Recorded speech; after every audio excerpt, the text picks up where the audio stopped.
Bismillahirrahmanirrahim. Ya, tibalah kita pada materi keempat dari training funnel modeler ya dari Super Sales Funnel. Jadi seperti janji saya sebelumnya, materi ini saya akan menunjukkan contoh ya bagaimana membuat perencanaan funnel sederhana paling nggak di saya pribadi. Ya, di saya pribadi bagaimana contoh saya merencanakan sesuatu ya tentu saja namanya rencana ya nggak semuanya akan berjalan tapi paling nggak memberikan saya gambaran besar saya harus ngapain dan mengkoordinasikan tim sesuai dengan rencana ini begitu ya dan mengalokasikan resource apakah benar kita punya resource-nya apakah kita punya budgetnya dan lain-lain ya. Nah, dalam membuat perencanaan saya selalu berprinsip untuk begin with end in mind. Jadi mulai dari yang akhir, apa hasil akhir, apa outcome yang saya inginkan ya. Nah, sama juga dengan perencanaan menggunakan funnel planner ya. Pembeli seperti apa yang mau saya datangkan, pembeli seperti apa yang mau saya kumpulkan. Saya biasanya mulai dari sini, walaupun ya seperti yang pernah saya bahas di video kedua ya. Anda bisa mulai dari mana saja. Kalau Anda sudah punya asetnya ya silakan Anda mulai dari buyer list Anda sebelah kiri misalnya. Atau mungkin Anda sudah punya leads-nya ya Anda bisa mulai dari leads, tapi saya pribadi lebih senang mulai dari sini ya. Siapa yang mau didatangkan? Jadi saya memprofiling customer saya, karakter seperti apa, usianya seperti apa, ya kalau Anda sudah biasa dengan mungkin Facebook Ads, Anda akan sudah paham kondisi demografi dan profil dari customer Anda ya. Nah, saya katakan misalnya namanya Jono ya, contoh. Setelah saya profiling, namanya Jono. Jono punya karakteristik uh, penjual di Instagram yang tidak menggunakan iklan, nggak menggunakan Instagram Ads, tapi banyak kan pakai selebgram atau influencer. Nah, itu karakteristik Jono sementara lah ya. Nah, saya akan menawarkan Jono aplikasi jualan di Instagram. Dalam hal ini belanja.bio ya, produknya kami lah gitu ya. Nah, saya akan tawarkan Jono aplikasi jualan di Instagram kepada Jono yang merupakan pebisnis atau baru bertumbuh ya bisnisnya dan ingin meningkatkan lah kemudahan Jono untuk jualan di Instagram dan supaya Jono bisa scale up ya bisnisnya ya. Nah, value proposition-nya itu saya bagi 4. Jadi core-nya itu kan ini ya, aplikasi jualan di Instagram lah ya. Atau kalau boleh saya bilang bahasa lainnya toko online. Untuk ini kan general dulu ya, general. Nah, kalau saya bikin spesifik, maka akan seperti ini value proposition saya. Yang paling atas untuk yang pasar yang dingin ya percuma kalau saya bilang wah belanja.bio bisa begini bisa begitu ya orang nggak tahu orang nggak ngerti kok belanja.bio itu apa gitu kan ya jadi ngapain saya sebutin di awal saya sebutin langsung solusi repotnya jualan di Instagram. Jadi yang saya tekankan di awal itu adalah titik rasa sakitnya Jono. Ya, bahwa jualan di Instagram tuh repotnya begini, begini, begini. Nah gitu ya. Saya buat konten dalam bentuk video, dalam bentuk postingan Instagram, dan lain-lain. Yang isinya tema-temanya nggak jauh-jauh dari sini ya. Betapa repotnya lah jualan di Instagram. Ya, jadi kita punya solusinya. Jadi digambarkan rasa sakitnya dan digambarkanlah di situ bahwa ada solusinya kok. Ya.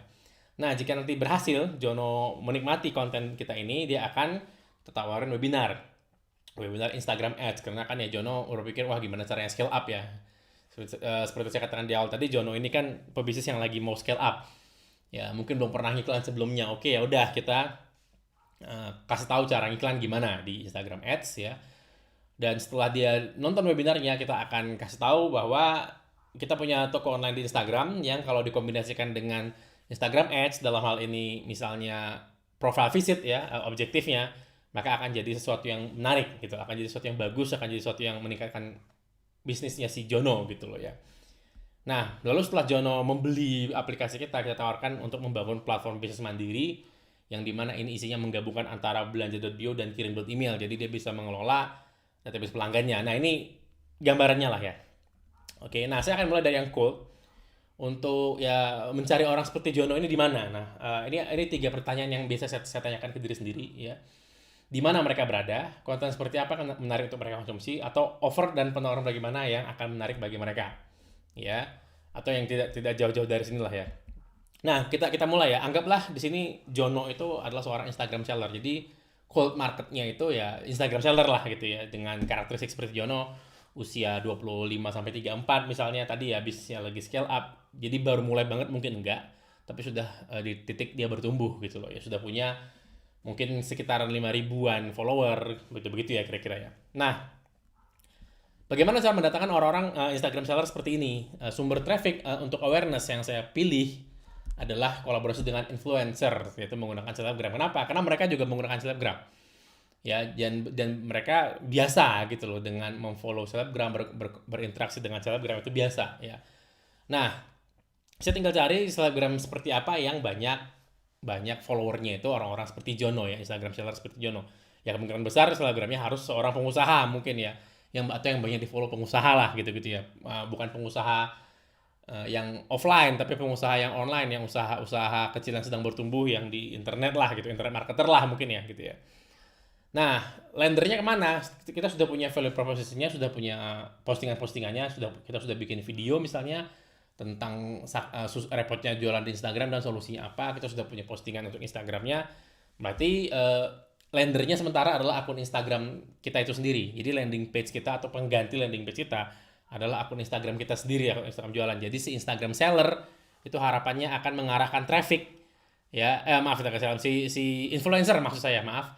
Jadi si influencer yang masuk di awareness itu harapannya akan membawa traffic ke akun Instagram, yang setelah jika berhasil maka si Instagram seller itu akan singgah ke akun Instagram kita dan berubah menjadi follower Instagram kalau kita melakukannya dengan benar ya, dan berubah menjadi website visit. Kenapa? Karena di profil Instagram kita atau di bio Instagram kita itu sudah ada alamat website. Kemungkinan mereka ngeliat profil kita itu kan ngeklik link di bio kita ya, dan itu bisa menjadi website visit yang tentu saja bisa dibangun custom audience dari sana ya. Nah, itu untuk mengolah cold market ya. Jadi setelah ini berhasil, jika ini berhasil, maka dari Instagram seller setelah dia melewati semua proses ini, itu akan menjadi segmen pasar yang Instagram seller tapi yang sudah melihat postingan atau sudah follow. Intinya dia sudah menunjukkan interest ya. Jadi segmennya sudah berubah ya. Kita sudah punya segmen pasar yang lebih spesifik, yang tadinya cuma hanya Instagram seller doang, agak general. Sekarang kita sudah punya Instagram seller yang punya masalah yang kita posting di value proposition di awal. Ya, kita bilang bahwa jualan di Instagram itu repot loh, ada cara lebih baik. Ternyata ada beberapa yang setuju gitu ya, angkat tangan gitu ya. Bener Mas, saya punya masalah itu, nah gimana solusinya? Nah, dia datang, dia follow, dia visit web, dia sudah melihat postingan, dia nonton videonya dan lain-lain ya. Nah, lalu kita akuisisi caranya gimana ya? Tentu saja bisa postingan organik ya, tapi cara paling cepat adalah Facebook retargeting ya. Jadi diiklankan, keluar iklannya di Facebook. Jadi saat si Instagram seller yang sudah melihat postingan ini buka Facebook, ada iklan kita. Saat dia buka lagi Instagram, ada iklan kita lagi ya. Jadi di retargeting terus. Nah, retargetingnya kemana? Ke itu ya, penawaran webinar Instagram Ads. Jadi lendernya itu adalah ya halaman pendaftaran ya. Halaman pendaftaran webinar 50.000 per hari IG Ads misalnya. Ya, jadi inilah lead generation-nya, inilah landing page lead generation-nya, bentuknya formulir ya. Jadi kalau iklan Facebook retargeting kita berhasil, maka mereka akan mendaftar, si Instagram seller yang sudah follow kita tadi, yang sudah ngelihat postingan kita, sudah berkunjung ke website kita ya. Itu dia akan mendaftar dan kita akan mendapatkan alamat email peserta webinar ya. Nah, dari sini bagaimana? Dari sini ya tentu saja kita bikin webinarnya dulu ya. Kita jalan webinarnya, lalu berubah lagi posisinya menjadi penonton webinar dan orang yang nonton presentasi produk. Nah, setelah begini aktivasinya bagaimana? Biasanya sih kalau kami ada dua. Dengan email penawaran selama 7 hari ya. Ini 7 hari ini opsional. Ini yang biasa kami lakukan, nggak harus 7 hari. Anda boleh lebih, Anda boleh cuma 1 hari doang, itu bebas, itu strategi doang. Nanti kita bahas lebih dalam di dalam Super Sales Funnel ya. Sumber traffic kedua biasanya Facebook targeting. Sebenarnya sih ada satu lagi ya, yaitu organik ya. Organik dari Instagram. Karena biasanya setelah diiklankan di acquisition, itu followernya udah nambah ya. Biasanya ya, ini nggak selalu ya. Nah, tentu saja ini diarahkan ke sales page-nya belanja.bio ya, landing page belanja.bio, dan value proposition-nya adalah value proposition utama kita ya tadi ya, yaitu toko online di Instagram. Jadi di broadcast lah penonton webinar dan lain-lain tadi itu ke sales page belanja.bio. Mereka lihat landing page-nya, diiklankan juga via targeting, dan kemudian mereka melihat penawaran toko online di Instagram ya. Nah, jika berhasil dan mereka membeli, kita akan dapat alamat email pembeli dan Facebook custom audience ya pembeli. Nah, dapatlah kita si Jono. Ya, ingat database pelanggan baru disebut database pelanggan jika Anda sudah bisa mengidentifikasi pembeli itu per individu. Ya, kalau Anda cuma follower doang, Anda belum tentu bisa mengidentifikasi follower Anda. Website visit atau traffic biasa ke website itu belum tentu Anda bisa mengidentifikasi sampai level individu. Tapi kalau Anda punya alamat email, Anda bisa menyapa sampai level individu, bahkan namanya bisa Anda sebut ya, Jono gitu ya. Nah, Jono mau kita upsell, dia sudah belanja.bio, dia sudah berlangganan belanja.bio, sudah menggunakan aplikasi Instagram kita. Dia mau kita upsell, ya. Caranya bagaimana? Biasanya ada 3. email penawaran upgrade, in-app offer karena kami jualnya aplikasi ya, itu ada penawaran di dalam aplikasi ya.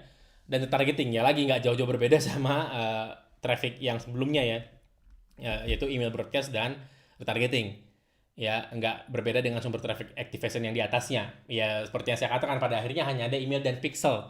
Ujung-ujungnya untuk mensegmentasi pembeli itu hanya ada email dan pixel. Selain itu akan menantang sekali Anda mensegmentasi mana orang yang sudah beli, mana yang belum, mana yang mau di-upsell, mana yang belum. Jadi ujung-ujungnya cuma dua ini ya, pixel dan email. Ya.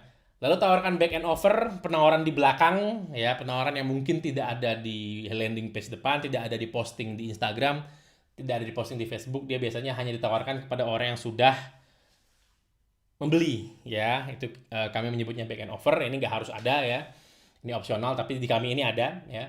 Jadi back end offernya itu lendernya adalah landing page integrasi dengan kirim.email untuk membentuk value proposition kita, yaitu platform bisnis mandiri. Nah, kalau berhasil, maka kita akan punya data yang lebih dalam, ya. Kita akan punya alamat customer yang lebih dalam, dan kita punya mungkin kontak WhatsApp-nya dan yang lain, ya. Nah, jika perlu, berikan angka untuk target yang konkret. Jadi kita kasih angka di sebelahnya seperti ini, ya. Angka ini bebas aja ya. Ini kan namanya planning ya, perencanaan. Jadi kan seringnya kalau di planning itu kan ada KPI ya. Ada lead measure, ada lag measure kalau Anda baca bukunya For Discipline of Execution dan lain-lain. Nah, kalau Anda mau menerapkan itu, ya funnel planner bisa melakukannya. Anda tinggal nulis angka-angka yang Anda butuhkan di sini ya, untuk menjadi target lah ya. Ujung-ujungnya kan bisnis itu kan menghasilkan aset menghasilkan duit lagi gitu ya. Nah, setelah selesai tinggal dicacah, tinggal di breakdown yang detail untuk kemudian membentuk rencana eksekusi ke tim. Jadi kita sudah punya gambaran globalnya, tinggal dicacah mana duluan yang mau dieksekusi, targetnya apa, siapa yang ngerjain, dan lain-lain. Itu lebih mudah kalau Anda sudah punya map gambaran besar seperti ini ya. Nah, saran saya mulai dari yang bisa Anda kendalikan ya. Bikin semua lender yang Anda bisa, buat semua value proposition. Jadi misalnya value propositionnya itu sebuah konten ya, bikin kontennya. Misalnya dia sebuah offering penawaran produk ya, bikin landing page produknya, bikin produknya ya. Kalau dia tadi ya value propositionnya webinar ya, mulai bikinlah slide webinarnya kan, mulai Anda bikin yang bisa Anda kendalikan dulu ya. Traffic itu belakangan, karena traffic itu beberapa tidak bisa kita kendalikan. Jadi saya mulai dari yang bisa saya kendalikan, apalagi kalau sifatnya yang mendelegasi ke tim ya. Kalau kita meminta tolong ke tim untuk menjalankan sesuatu, maka saya pribadi akan mulai dari yang bisa dikendalikan. Ya, nah ingat ada ratusan cara mendatangkan pembeli ke bisnis Anda. Tadi yang Anda lihat itu cuma beberapa cara lah ya. Ada ratusan cara lain, apalagi di internet itu ada banyak sekali. Yang Anda lihat barusan cuma mungkin satu pun ya, bukan beberapa, satu cara. Ya mungkin hasil dari tadi itu dapat 2 pembeli ya. Jadi ada 2 cara mungkin ya. Tapi ada ratusan cara. Anda sebaiknya memang membuat planner tadi itu sebanyak yang Anda bisa. Ingat, goalnya itu bukan untuk keluar dengan rencana paling maut ya, enggak. Tujuan awalnya kalau Anda lihat di video pertama, kalau Anda ingat kisah si pemecah batu ya, tujuannya itu bukan untuk pukulan batu terakhir, enggak. Tujuannya adalah Anda menemukan ratusan cara yang Anda bisa, yang memungkinkan untuk Anda eksekusi nanti, tinggal dipilih mau yang mana. Ya, tentu saja tidak semuanya akan berhasil. Mungkin dari semua yang berhasil mungkin cuma 1, mungkin cuma 2, tapi ya paling nggak Anda tahu mana yang gagal kan gitu ya.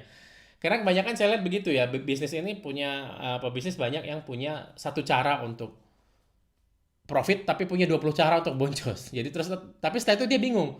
Mas, kok saya sering boncos ya gitu ya. Padahal itu dia punya 20 cara untuk boncos. Tapi hanya punya satu cara untuk profit.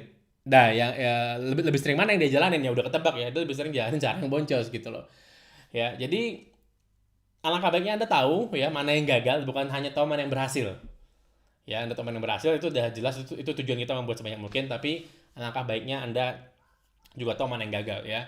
Begitu Anda bikin banyak, itu mungkin 50% tidak akan pernah bisa dieksekusi sama sekali ya. Sisanya akan dieksekusi dan gagal ya. Dari sekian itu mungkin akan ada 1 atau 2 yang berhasil, dan mudah-mudahan itu yang akan mengubah bisnis Anda. Amin ya. Nah, setelah dibikin banyak-banyak, setelah ketemu funnel yang berhasil selanjutnya, lalu ngapain ya? Setelah ketemu funnel yang berhasil, yang menghasilkan sales yang konsisten, setelah itu ngapain? Biasanya si database ini ya, si aset yang dari customer itu bisa jadi calon pembeli untuk penawaran baru. Jadi prosesnya diulang ya seperti tadi, tapi dengan customer segment yang lebih detail ya. Misalnya pembeli produk ini diperdalam lagi, pertajam lagi, ditawarkan lagi dengan cara yang sama. Ya mungkin nggak harus mulai dari cold, mereka juga bukan cold ya. Anda bisa mulai dari bawah ya, Anda bisa mulai dari hot Jadi langsung activation, langsung ke sales page itu bisa. Ya, tapi di beberapa kasus di kami sebenarnya di saya pribadi itu lebih suka menempatkan database pembeli dari sebuah produk itu ke warm. Kalau untuk produk yang sama sekali baru, contoh kemarin dari pelanggan kirim email ke pelanggannya Belajar.bio, maka buat saya statusnya pelanggan kirim email itu adalah warm, walaupun satu perusahaan gitu ya. Kirim email sama Belajar.bio itu kan satu perusahaan, tapi yaitu saya menganggap ini produk yang sama sekali baru ya. Dan untuk produk yang sama sekali baru, statusnya pembeli lama itu adalah warm kalau ditawarkan dengan produk baru ini. Kira-kira seperti itu ya. Jadi kita bikin penawaran baru, tawarkan lagi, yang kemudian ya kita punya banyak lagi plan lagi ya. Kita bikin lagi plan funnel lagi sebanyak-banyaknya ya. Nah itu mungkin untuk video kali ini, untuk materi keempat kali ini, ya bersambung lagi. Insya Allah setelah ini ada satu materi lagi untuk penutup. Ya, sampai ketemu di materi kelima insya Allah. Kalau ada pertanyaan seperti biasa di bawah video ini itu ada tombol untuk mendownload funnel planner yang akan membawa Anda ke Telegram. Di mana di Telegram ada tombol diskusi, Anda klik untuk berdiskusi dengan saya atau dengan teman-teman lain yang sudah mendownload ya bagaimana memanfaatkan funnel planner ini. Terima kasih, sampai ketemu di video selanjutnya insya Allah. Assalamualaikum warahmatullahi wabarakatuh.